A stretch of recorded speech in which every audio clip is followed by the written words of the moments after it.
খাওয়াটা খায় নেন। আমি খাউন খামু না, যান, আমার বিরক্ত করেন না, যান। আপনি না খাওয়া পর্যন্ত আমি এখান থেকে যাবো। তাহলে ঠিক আছে, আপনিই থাকেন, আমি চলে যেতেছি। ঠিক আছে, বাইরে যাওয়াই ভালো হইব।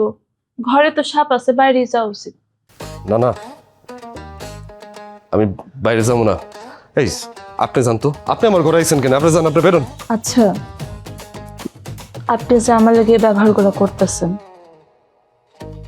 আল্লাহর কাছে গিয়ে কি হিসাব দিবেন? আপনি কি আমার কাছে বিচার সালিশি নিয়ে আইছেন? ঠিক আছে, আমার বিচার সালিশের কোনো দরকার নেই।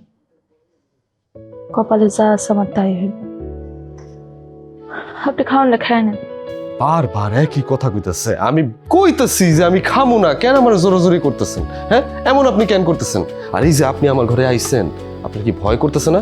আপনি জানেন না আমার ঘরে সাপ অবস্থান করতেছে? আমার স্বামী যেখানে থাকবো সেখানে যত বড় বিপদ আসুক আমার কোনো ডর নেই।